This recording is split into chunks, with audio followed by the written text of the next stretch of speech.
다시 사무엘상으로 돌아왔어요. 흐름을 어떻게 기억을 하는지 모르겠습니다. 사무엘상 1장부터 7장이 이제 사무엘서 전체 서론이라고 그랬죠. 1장에서 사무엘의 엄마 한나가, 그렇죠. 한나가 하나님께 기도를 드립니다. 참 아이를 못 낳는 여자의 슬픔과 고통을 우리는 잘 모르죠. 오늘날 뭐 우리 시대는 뭐 애를 아예 안 낳으려고 그러잖아요. 그러니까 오늘 우리 입장에서 보면 그 쉽게 공감이 잘 안 됩니다. 그 시대에는 자식을 못 낳으면 이스라엘 백성들은 유산을 물려받거든요. 유산, 땅을 하나님께 유업으로 받았잖아요. 제비 뽑아가지고 그 땅을 이제 이어갈 자식이 없으니까 그 땅을 내놓아야 되는 거예요. 이게 무엇을 의미하냐면 신학적으로 보면 무슨 의미냐면 하나님의 나라에서 끊기는 거예요. 이게 말을 적극적으로 표현하면 하나님의 나라에서 이게 쫓겨나는 거나 마찬가지란 말이에요. 이런 의미를 가져요. 이게 내가 그 땅에서 살다가 내 자식이 그 땅에서 살아야 돼요. 그렇게 하나님이 내 자식을 통해서 나를 살게 하시는 거예요. 이게 우리와는 조금 뭐 의미가 다르죠.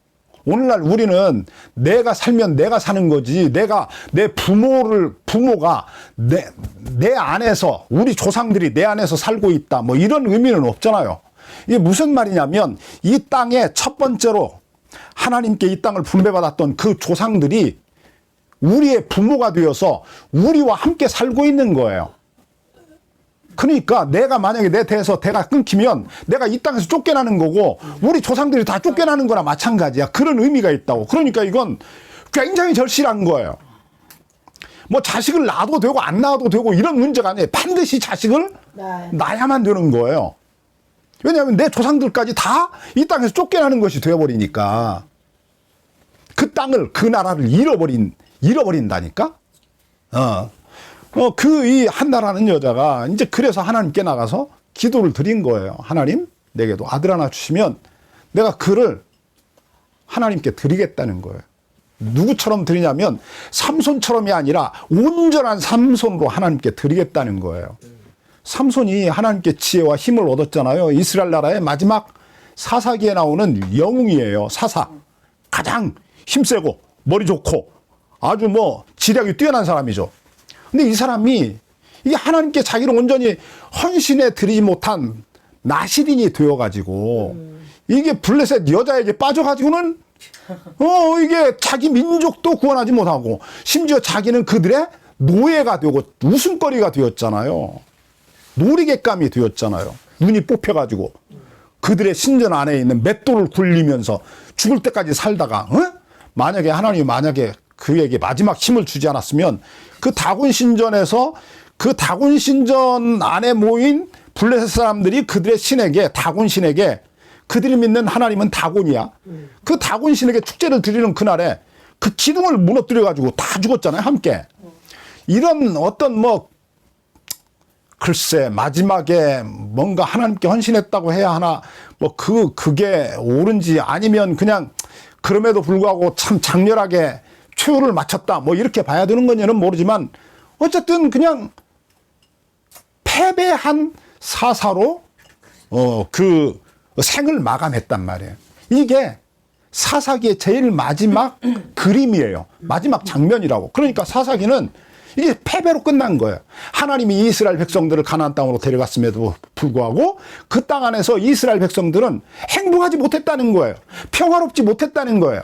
자유롭게 살지 못했다는 거죠. 네. 어떻게 살았냐? 날마다 외적의 침입에 노출되어 가지고 그들의 침략을 받아서 그들의 지배를 받아가면서 애굽에서와 똑같이 자기들의 모든 것을 수탈당하고 짓밟힘을 당하면서 유린당하는 삶을 살았다. 패배자, 실패자의 삶을 살았다는 것이 이게 사사기의 마지막 메시지예요.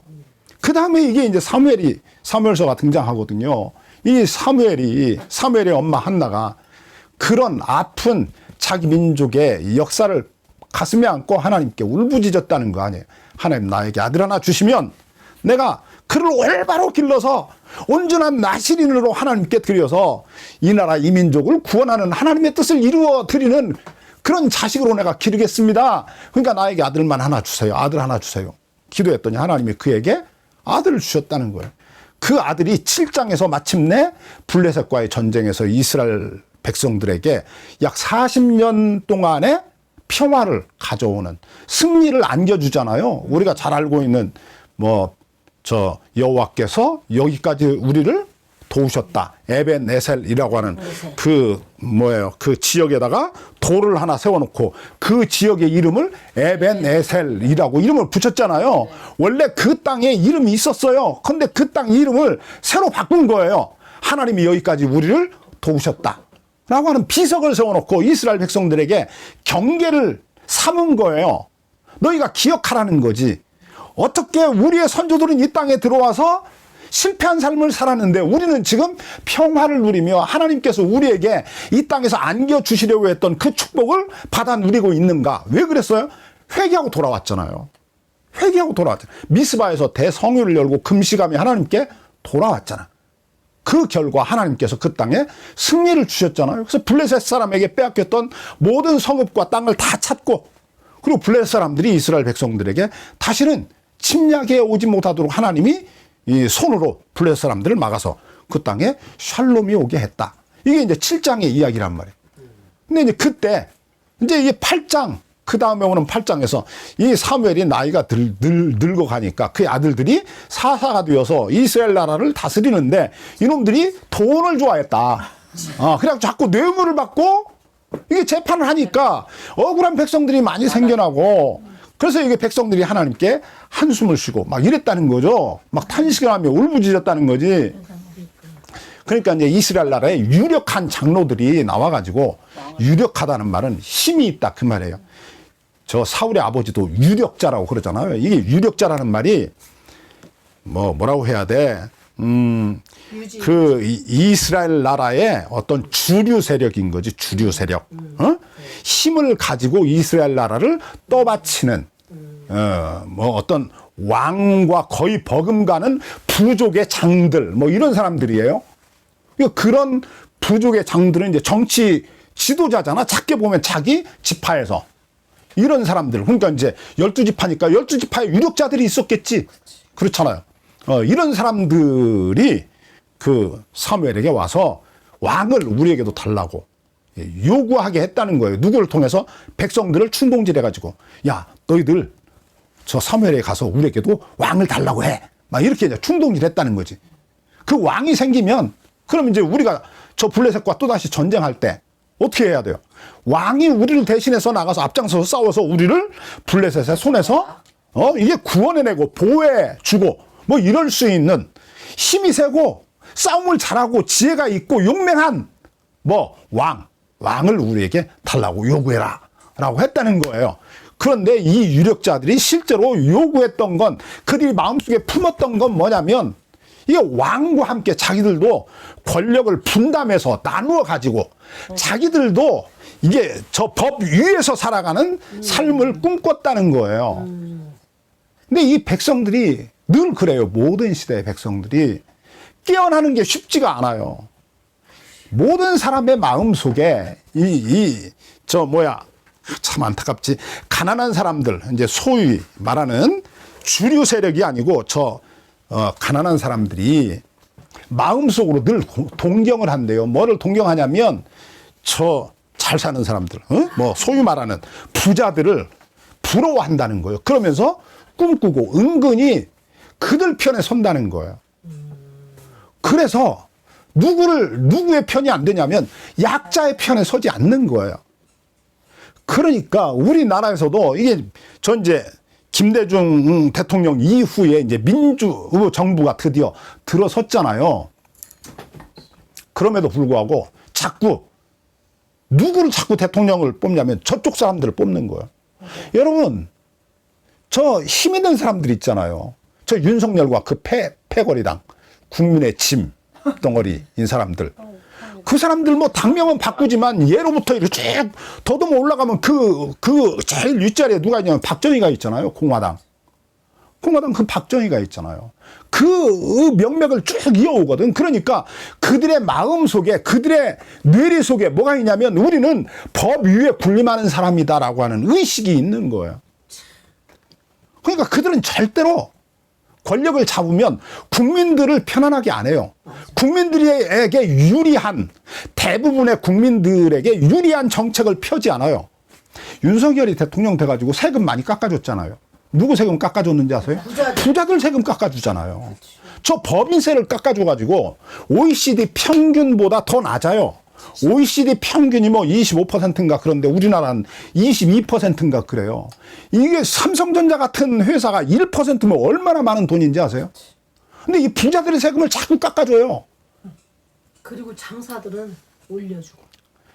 그러니까 이게 참 어리석은 국민들이 이거 제대로 알아야 되는데 정말 우리의 마음을, 우리의 상황을, 우리의 처지를 누가 공감하고 우리를 위한 정책을 모든 국민이 함께 더불어 잘 살아갈 수 있는 그런 나라를 이렇게 세울 것인가?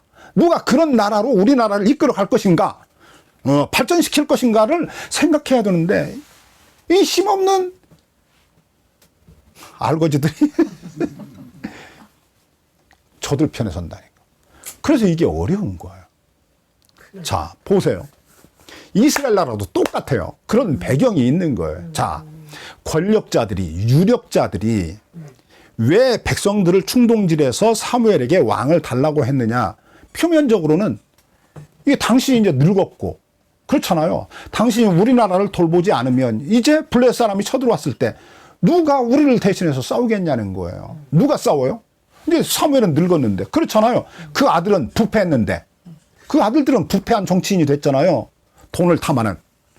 그러니까 그러면 우리는 어떻게 되는 거냐. 그러니까 우리를 대신해서 전쟁에 나가서 싸워서 우리를 보호해주고 구원해줄 수 있는 왕, 용맹한 왕, 지혜로운 왕, 힘센 왕을 우리에게 달라고 요구해라 라고 그런 거예요.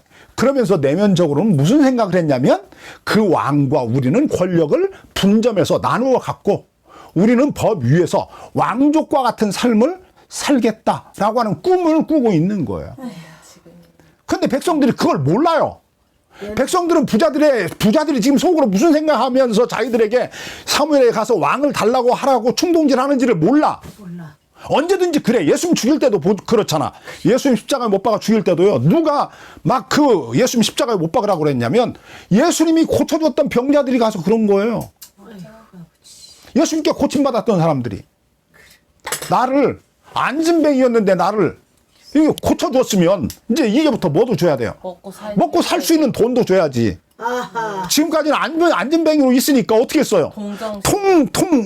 이런 조만한 통 하나 앞에 놓고 한 푼 줍쇼 이런 사람들이 지나가다가 그런 동전을 주어서 그거 가지고 먹고 살았는데 이제 이게 안전뱅이가 일어났어요. 일어났는데 이제는 한 푼 주시오 이렇게 하면 누가 줘? 안 주지. 오히려 그냥 주셔야 되기 때문에 이놈아 정신 차려. 네가 이제 일어나서 일해. 이러는데 일하려니까 힘들잖아. 아, 소경이었어. 지금까지는 그냥 이렇게 앉아가지고 편하게 먹고 살았어. 눈을 못 떠서 그렇지. 아, 근데 이제 눈을 떴어. 한 푼 주시오. 그러니까 뼈짜 되기 때문이잖아. 그러니까 이게 예수님이 원망스러운 거야. 이런저런 일로 하여튼 예수님이 원망스러워. 참 인간은요 묘합니다. 이게 이율 배반적 존재라고 그러잖아요. 이게 사람이요 이게 진짜 물에 빠진 놈 건져놓으면 보따리 내놓으라고 그래요. 보따리도 없었으면서 저놈이 내 보따리를 가져갔다고 그러는 거예요. 그래서 이게 재판을 거는 거잖아요. 참 이게 인간이 그렇다니까. 어쨌든 이제 사무엘이 그 백성들의 그 강력한 요구를 듣고 하나님께 나가서 기도를 하잖아요. 하나님, 쟤네들이 지금 왕을 달라고 그럽니다. 하나님이 기뻐하지 않지만 그러나 그들이 원하니까 해줘라 라고 그러는 거예요. 하나님이 기쁨으로 이렇게 그들의 어떤 요청을 받아들여서 그 요청을 이루어 주는 것과 그 다음에 하나님은 원치 않지만 그들이 원하니까 어쩔 수 없이 그냥 그래? 네가 뭐 그렇게 원한다면 그래 해 라고 하는 것은 이게 다른 거예요. 기꺼이 허용하는 것과 어쩔 수 없어서 그래 너희가 그렇게 하기를 원한다면 그렇게 해라. 그들의 뜻대로 할 수 있도록 하나님이 응답하는 것은 다른 차원이다. 그러면서 하나님이 사무엘 예언자를 통해서 그들에게 말하잖아요. 백성들에게 너희들 왕을 세우면 너희 위에 왕을 세워주면 왕이 뭐 하는 사람인 줄 아냐. 한마디로 왕은 어떤 사람이라고 그래요? 너희 것을 빼앗아가는 사람이라고 그러잖아요. 너희의 똑똑한 아들을 빼앗아가고 너희의 예쁜 딸을 빼앗아가고 그 다음에 너희의 저 살진 짐승을 빼앗아가고 그 다음에 심지어 너희의 기름진 땅까지 뺏어간다고 그러잖아요. 이게 다 빼앗아가는 놈이다. 그래도 왕을 원하냐. 그때 이스라엘 백성들이 그래도 우리는 왕을 원한다는 거예요. 어리석네. 어리석어요. 인간이 원래 그렇다니까. 그러니까 윤석열이 같은 놈을 뽑죠. 세상에 그 손바닥에 왕자를 쓰고 나왔을 때 그때 알아봤어야지. 저놈이 무슨 짓을 할 것인가를. 어쨌든 이제 그래서 하나님이 이제 사무엘을 통해서 그들에게 왕을 세워주세요. 그 왕을 세워주는 이야기가 9장부터 11장까지 나오는 거예요. 8장이 이제 징검다리가 되어서 1장부터 7장의 이 압달락, 서론. 그 다음에 이제 8장이 징검다리야. 왜 왕을 구했으니까. 이제 왕을 구했는데 그럼 그 왕이 누구냐가 이제 9장부터 11장에 나오는 이야기가 그 왕이 어떤 인물인가를 지금 우리에게 보여주는 거예요. 예. 자, 이제 이놈이 어떤 왕이 될 것인가를 우리가 이제 봐야 돼. 그놈이 어떤 인물인가. 9장에 보면 그는 유력자의 아들이었다고 그러잖아요. 그러니까 베냐민 지파의 부족장이었다. 뭐 이런 의미예요. 그러니까 베냐민 지파에서는 물론 뭐 12지파 중에 뭐 가장 작은 지파 중에 하나지만 그럼에도 불구하고 그 부족의 장이니까 얼마나 부유했겠어요. 그렇잖아요. 근데 이제 이 사울이라는 사람이 그럼에도 불구하고 부잣집 아들답지 않게 참 착했다는 거예요. 인성이 착한 사람이야. 그래서 자기 아버지가 나귀 한 마리를 잃어버려가지고 야, 너 가서 좀 나귀 좀 찾아봐라. 그랬더니 오늘 왜 나귀가 집에 안 들어온다. 가서 찾아봐라. 이놈이 그날 그냥 나가서 이렇게 저녁 때 이 찾아보다 그냥 집으로 돌아온 게 아니라 막 주변에 있는 막 모든 나라들 막 이웃을 막 넘어서 뭐 그 이웃 지파까지 넘어가서 막 찾았다는 거예요. 그러다가 누구를 만났냐면 사무엘을 만났어요. 사무엘을 만났다고. 그러니까 사무엘을 만날 만큼 이 다른 지파의 경계까지 넘어가서 그 나귀를 찾았다는 거지. 이렇게 착하고 그리고 또 자기 아버지에게 기쁨을 드리기 위해서 효성이 지극한 그런 아들이었다는 거예요. 그러니까 인간적으로 볼 때도 사울은 착한 사람이었다. 효도를 할 줄 아는 사람이었다. 세상에서요 가장 불량한 놈이 누구냐면 아버지를 멸시하는 놈이에요. 그렇잖아요. 부모를 멸시하는 자는 그래서 하나님이 뭐라고 그러냐면 돌로 쳐 죽여라 이러는 거예요. 순종할 줄 아는 부잣집 아들답지 않게 그런 사람이었다는 거지. 그런데 이제 이 사람이 사무엘을 만나서 기름 부음을 받죠. 이제 10장 1절에 보면 이게 나오는 이야기입니다.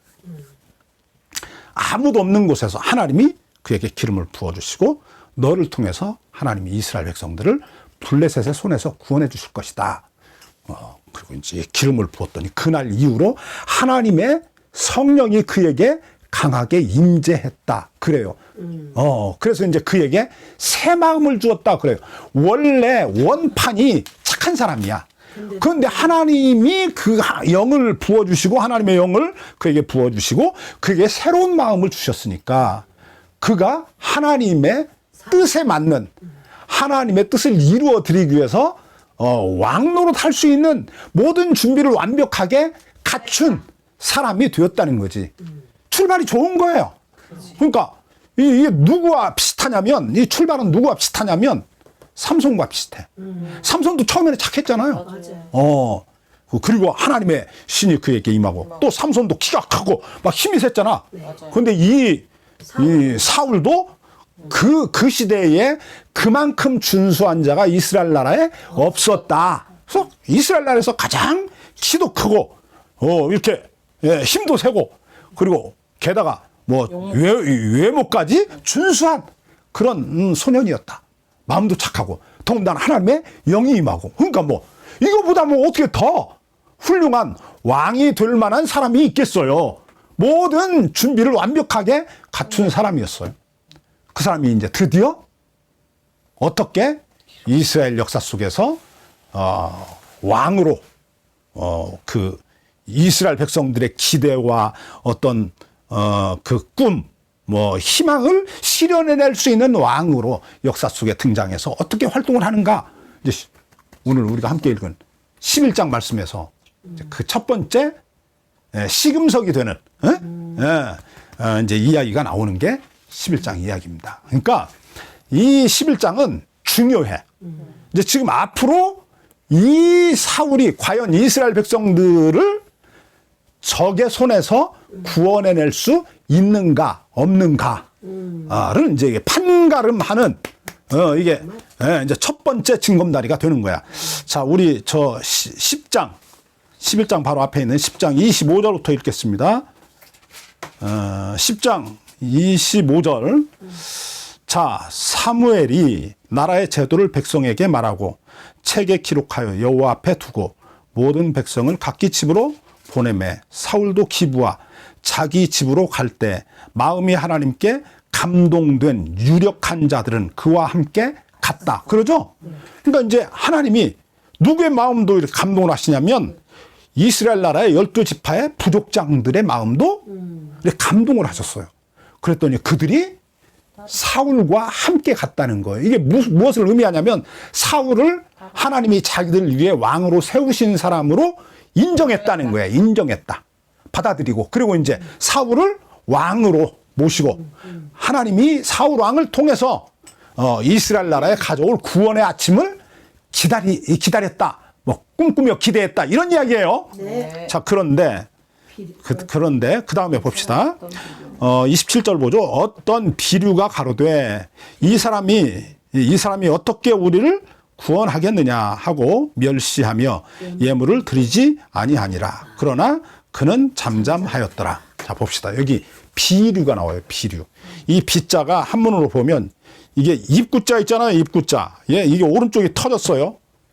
이게 오른쪽이 터지고 그 안에다가 아닐 비자를 써서 넣었어요. 아니다라고 하는 이 말이 원래 그냥 아니다는 게 아니라 이게 부정적 의미를 가지고 있어요. 악하다, 나쁘다, 뭐 저질이다 이런 의미도 있어요. 이 빗자가, 예, 빗자가. 그러니까 이제 이 보세요.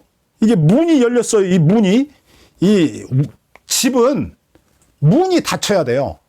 그러잖아요. 네. 집이 문이 닫혀야 이게 안전한 곳이잖아요. 그런데 이 사람들은 문을 열어놓고 살아요.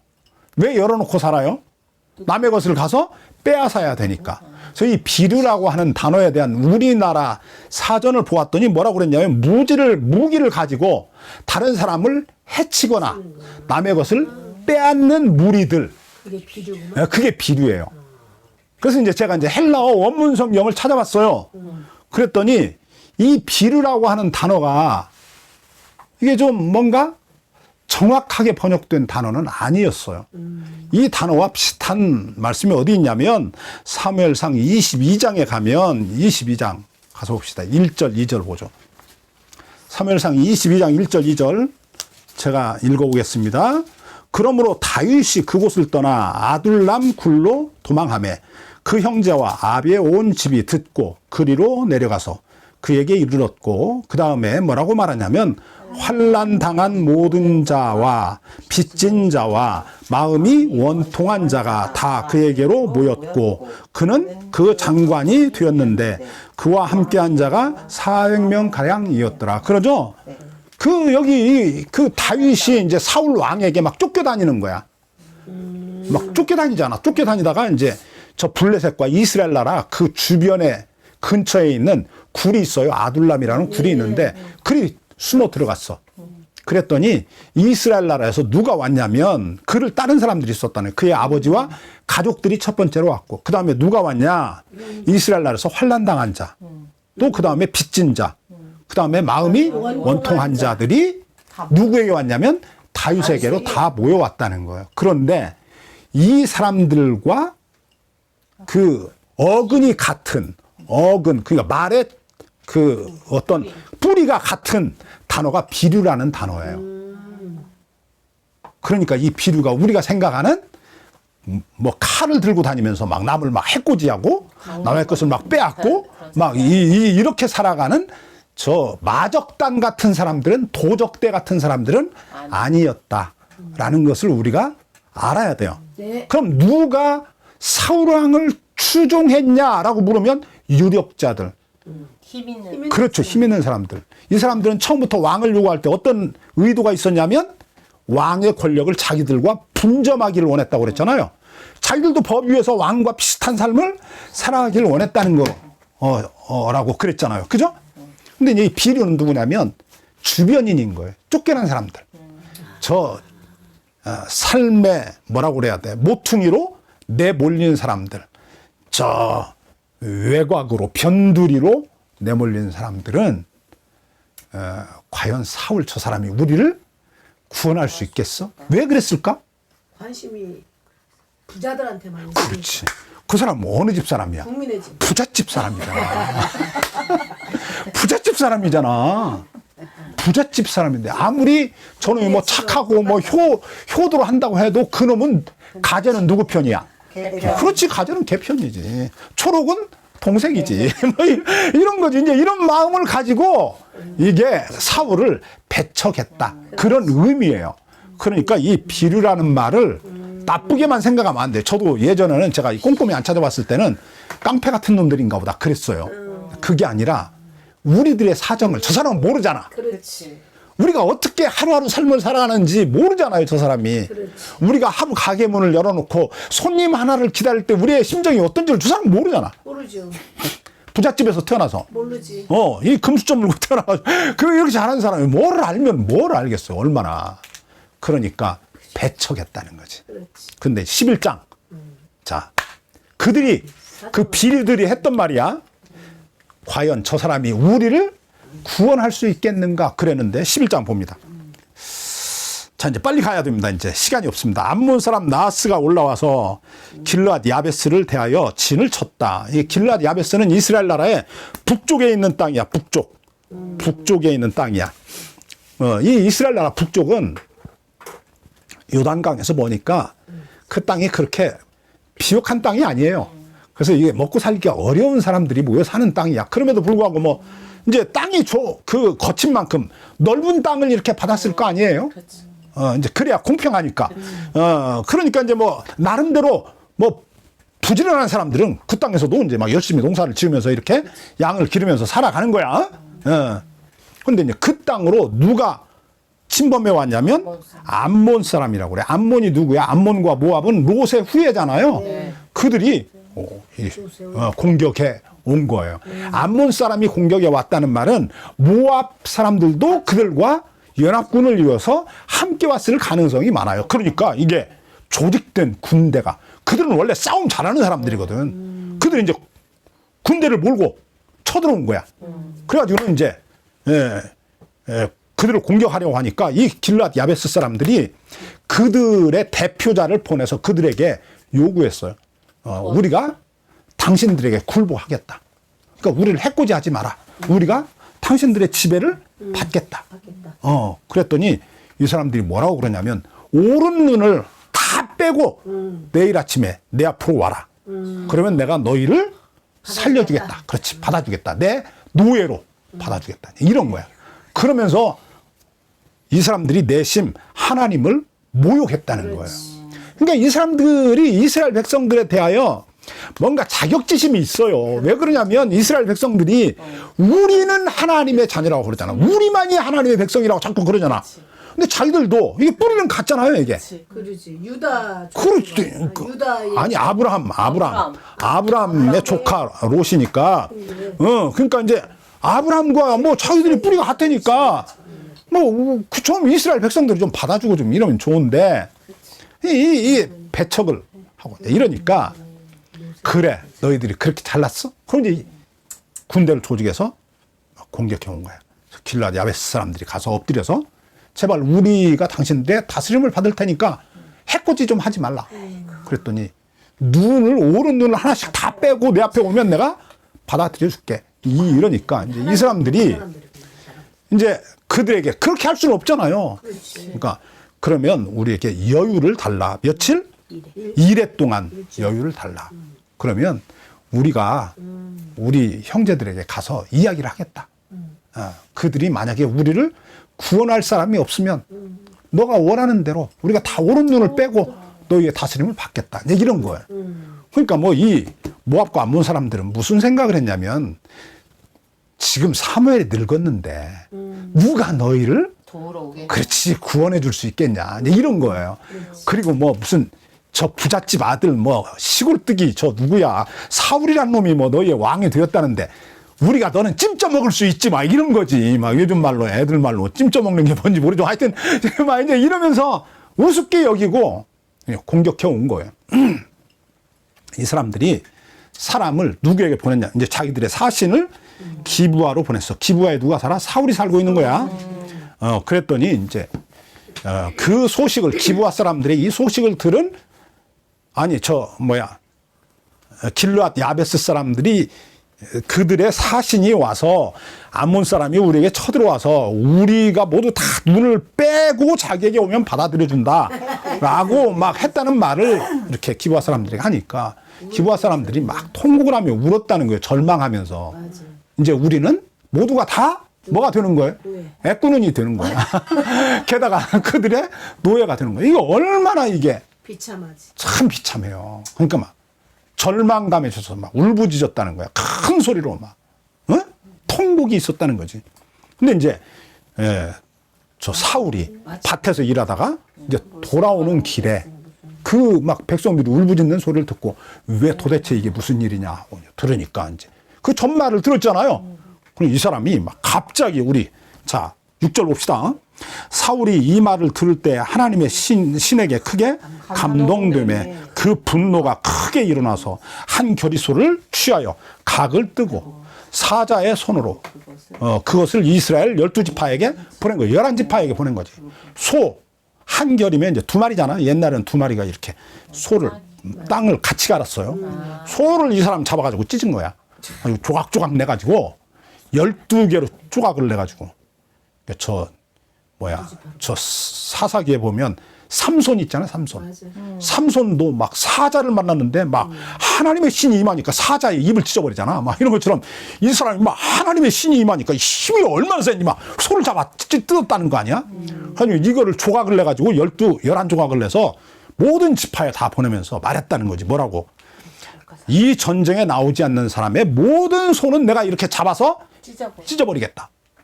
그랬더니 막 이스라엘 백성들에게 하나님의 두려움이 임했다는 거야. 하나님의 두려움이. 이거는 누가 할 수 있는 일이 아니냐면 사람이 할 수 있는 일이 아니잖아. 칼로 이렇게 조각내서 보낸 게 아니라 이 맨손으로 이거 찢었으니까 이게 보니까 알잖아요. 그러니까 얼마나 두려워. 그래가지고 야, 이게 진짜 이거 저 사울이 하나님의 사람이구나. 제2의 삼손이구나. 야, 우리 나가자. 이래서 이스라엘 백성들이 함께 나와가지고 33만 명이 모여들었어. 3만 명. 33만 명. 이스라엘 지파에서 30만 명, 그 다음에 유다 지파에서 3만 명, 33만 명이 모여가지고, 이제 사울 앞에 이제 모두가 다 군대가 진열했을 거 아니에요. 진을 딱 치고 열병을 하고 있으니까 이 사울이 그들에게 이제 작전을 내렸어요. 그래서 한꺼번에 한 곳으로 33만 명의 군대가 한꺼번에 가면 적이 알잖아. 이거를 나누어 가지고 세 부대로 나누어서 그 적진으로 새벽에 쳐들어가 가지고 적진을 딱 공격했는데 우리 보겠습니다. 11절. 이튿날 사울이 백성을 세 부대로 나누어 새벽에 적군 중에 들어가서 날이 저물 때까지 암몬 사람을 쳤다 그러죠. 쳤다는 말이 무슨 의미냐면 자르다는 말이에요. 칼로 쳤다. 목을 쳐서 잘랐다. 그 말이에요. 이런 의미야. 그들을 쳤다. 쳐서. 단 한 사람도 둘이 가는 사람, 도망가는 사람이 없었다. 그러니까 모두가 다 혈혈단신 혼자 막 도망간 거야. 막. 둘이 도망간 놈은 다 죽었다는 거지. 그러니까 아주 거의 몰살을 당해서 대패해가지고 막 주랭랑을 쳤다. 뭐 이런 말이에요. 그래서 이스라엘 백성들에게 큰 승리를 가져왔다. 누가? 사울. 사울이. 그러니까 훌륭한 왕이지. 아멘, 할렐루야지. 얼마나 훌륭해. 이런 왕이면 얼마나 좋아요. 끝까지 그래. 와 이런 왕이. 그렇지, 이제. 끝까지. 그렇지. 끝까지 이런 왕이면 좋은데, 이제 이 왕이 되면, 아까 어떻게 된다고 그랬어? 왕이 되면 어떻게 한다고 그랬어? 자기 백성에게? 좋은 거 있으면 다 빼앗는 사람이 왕이라고 그랬잖아. 맞아. 처음에는 이 사람이 왕이 뭔지를 잘 몰랐어. 왕이 아니었나 봐 이때. 그러니까 이제 왕 노릇을 그냥, 내가 이스라엘 백성들을 지켜줘야 된다. 뭐 이런 생각만 있었던가 봐. 근데 이제 실질적으로 이제 이 사건을 통해서 왕의 자리에 이제 앉게 된 거잖아. 그치. 왕좌에 앉았어. 앉으니까 이제 누가 생겨? 신하들이 생기잖아. 어떤 신하? 12부족의 부족장들이 와서 자기에게 폐하! 막 이러잖아. 막 이제 이러고, 막 이러잖아. 이제 그리고 이제 점점 이제 뭐가 생겨나. 이제 그 사람들이 왕에게 이제 사랑을 받으려니까 어떻게 해야 돼? 다른 지파보다 우리가 더 많은 것을 얻으려면 이제 뇌물을 갖다 바치는 거지. 그러니까 이쁜 딸 갖다 바치고 힘센 아들 갖다 바치고 이제 이 똑똑한 놈 갖다 다 바치고 이제 이러는 거야. 자기 아들 갖다 바치겠어? 자기 부족에서 힘없는 사람의 이쁜 딸. 그다음에 똑똑한 아들들 다 빼앗아다 갖다 왕에게 바치는 거지. 똑같아 얘나 지금. 자, 그 다음에 좀 더 봅시다. 조금만 더 보겠습니다. 12절 보겠습니다. 백성이 사무엘에게 이르되 사울이 어찌 우리를 다스리겠냐? 사울이 어찌 우리를 구원하겠느냐? 라고 한 사람이 누구냐? 다 끌어내라. 그 사람들이 누구야? 비류라고 아까 표현된 사람들이잖아. 주변으로 몰려나는 사람들. 응? 힘없고 자기 고향에서조차도 쫓겨나서 이 도망자의 삶을 살아가는 사람들. 그러니까 파산한 사람들이지. 파산해서 이제 어떻게 뭐 빚쟁이들에게 쪼들려서 살 수가 없으니까 도망 나와서 이렇게 살아가는 사람들이야. 참 이 방랑자들인 거지. 응?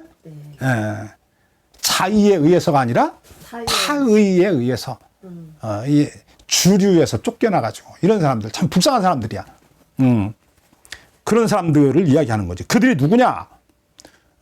그들을 끌어내소서 우리가 죽이겠습니다. 이러는 거야. 이제 언제든지 이게 충성하는 사람이 나와. 충성하는. 문제야. 그렇지. 이제 지나치게 쓸데없이 막 그렇지. 즐겨야지. 그렇지. 자기가 이게 그 왕에게 드려야 될 충성 이상의 충성을 과도하게 바치면서 이제 왕의 눈에 들려고 하는 거지. 왕의 마음을 사로잡아가지고 이제 어떻게 하려고 그러는 거야. 더 큰 권력을 잡으려고 하는 거지. 정광훈이요? 나쁜 놈들이 있는 거야. 그랬더니 얘는 친구가 똑같아. 13절 보겠습니다. 사울이 가로되 이날에는 사람을 죽이지 못하리니 여호와께서 오늘날 이스라엘 중에 구원을 베푸셨음이니라. 아멘. 사울이 하나님. 네, 사울이. 이 전쟁은 우리가 싸워서 이긴 게 아니다. 하나님께서 우리를 통해서 우리를 구원하시고 승리를 우리에게 주신 것이다. 이 사울이 이때만 해도 정상적이었어. 정상적이었어. 정상적. 하나님의 성령의 감동이 되어가지고 이 알았어. 이 전쟁은 하나님이 우리에게 주신 것이다. 내가 잘 싸워서 이긴 게 아니라 하나님이 우리에게 주신 것이다. 우리의 노력과 수고와 우리의 재능으로서 얻은 성공이 아니다. 이걸 아는 거야. 사람이요 알잖아요. 제가 언젠가 이야기했나? 피타고라스 알잖아요. 우리가 중학교 때부터 피타고라스 정리 뭐 이런 거 배우고 그러나? 그때 중학교 때부터 아마 배웠을 거야. 네. 근데 이 피타고라스가 굉장히 아주 오래전 사람이잖아요. 그치. 플라톤 이전의 사람이에요. 근데 이 사람이 어느 날 이렇게 자기가 수학을 좋아하는 사람이 된 거야. 수학을 막 공부했는데 자기가 공부한 것 이상으로 막 깨달아지는 거야. 그러니까 이 사람이 이게 어느 날 가만히 생각을 해봤어요. 이게 어떻게 가능한가? 그리고 이 사람이 답을 내렸어. 이건 내가 똑똑해서 이런 게 아니라 나보다 이전에 살았던 아주 훌륭한 수학자가 있었을 거다. 그 영혼이 지금 내게 들어와서 그러니까 윤회를 한 거지. 그래서 내가 이렇게 똑똑한 거다. 라고. 그러니까 자기의 똑똑함을 겸손하게 포장을 했지만 그럼에도 불구하고 이 사람이 뭔가 그래서 새로운 종교를 만들어낸 거야. 이 사람이 종교가가 된 거예요. 철학자죠. 피타고라스가 종교가였다고. 이제 윤회를 믿고 가르치고 그랬던 거예요. 송환주 목사님하고 똑같네. 자, 보겠습니다. 어쨌든 이제 11장에서 우리가 사울이 어떻게 출발했는가, 왕으로서. 그리고 그 결과, 어떤, 그 결말을 이스라엘 백성들에게 가져왔는가. 이 승리, 대대적인 승리를 가져왔음에도 불구하고 그 사람이 이 승리는 우리 힘으로 얻은 것이 아니다. 내 지혜로 얻은 것도 아니다. 이건 하나님이 우리에게 구원을 베푸신 것이다. 그래서 이게 11장 전체를 관통하는 단어가 하나님과 구원입니다. 하나님과 구원. 구원이라는 단어가 11장 말미부터 이렇게 나왔던 거예요. 과연 저 사울이 우리를 구원할 수 있겠는가? 그랬는데, 백성들이 그렇지. 이제 길르앗 사람들이 암몬 사람이 쳐들어와 가지고 눈을 빼면 우리가 너희를 받아주겠다 이러니까 우리가 한번 우리 왕에게 과연 우리를 구원할 수 있는지 물어보겠다. 그랬더니 그때는 왕이 없었잖아요. 아직. 왕이 있었죠. 사울이 왕이잖아요. 아니요, 이거 하고 나서 기름 부음 받는데? 뭔 기름 부음을 앞쪽에서 받았지 이미. 10장에서 기름 부음 받았잖아. 10장에서. 그래요? 12장에 다시 또 그러면 근데 기름 부어? 이때 기름 부음을 받았어도 밭일을 하고 막 이랬는데. 그렇지. 그랬다니까. 10장에서 이미 기름 부음 받았잖아. 아무도 없는 곳에 혼자 데리고 와서 사무엘이 기름 부었잖아. 뭔 소리를 하는 거야. 정신 차려. 여기 12장 자, 부었네. 자, 그 다음에 왕을 다시 세웠어. 자, 그래서 백성이. 길르앗 야베스 사람들이 사울에게 사신을 보내서 우리를 구원해 줄 수 있겠냐 이렇게 물은 거예요. 비류들은 사울이 과연 우리를 적군의 손에서 구원해낼 수 있겠냐. 길르앗 야베스 사람들은 또 자기들의 사신을 사울에게 보내서 당신이 우리를 과연 구원해낼 수 있겠냐. 그런데 하나님이 이스라엘 백성들에게 그리고 사울 왕에게 하나님의 신이 임하고 이스라엘 백성들의 하나님의 두려움이 임해서 이스라엘 백성들이 함께 나와가지고 싸웠고 그래서 마침내 대대적인 승리를 얻었다. 그렇게 함으로써 이스라엘 백성들을 암몬의 손에서 구원해냈다. 누가? 사울 왕이. 그런데 이 사울 왕이 그 승리와 구원을 하나님께로 돌렸다. 그 공로를 하나님께 돌렸다. 하나님이 우리를 구원해 주셨다. 오늘은 사람을 죽이는 날이 아니다. 자, 그 다음에 봅시다. 좀만 더 읽고 이제 마치죠. 14절. 사무엘이 백성에게 이르되 오라 우리가 길갈로 가서 나라를 새롭게 하자. 모든 백성이 길갈로 가서 거기서 여호와 앞에 사울로 왕을 삼고 거기서 여호와 앞에 화목제를 드리고 사울과 이스라엘 모든 사람이 거기서 크게 기뻐하니라. 아멘. 큰 두려움과 슬픔, 통곡이 변해서 기쁨이 되었다. 그러니까 사울이 기름을 부음 받았어도 어떤 왕으로서 해야 할 일이 없어서 밭에 가서 일을 했는가 보네. 그때는 자기가 몰랐는가 봐. 어떤 왕노릇을 역할, 그렇지 어떤 역할을 해야 되는지도 잘 모르고 왕이 그렇지 생긴 이제 왕 거니까, 그렇지 이스라엘. 뭐 어색하기도 하고 이러니까 그냥 원래 하던 그거 하고 있는데 이제 그렇지 전쟁을 통해서 사울이 드디어 이스라엘 나라의 첫 번째 왕으로 아주 굳건하게 견고하게 자리를 잡았다. 이제 이 사울이 과연 앞으로도 이스라엘 백성들을 적군의 손에서 구원해내고 이스라엘 백성들에게 희망과 평화와 기쁨과 자유와 안정을 주는 이런 왕노릇을 할 것인가 살펴봐야죠. 앞으로 무슨 일이 벌어지는지 기도하겠습니다.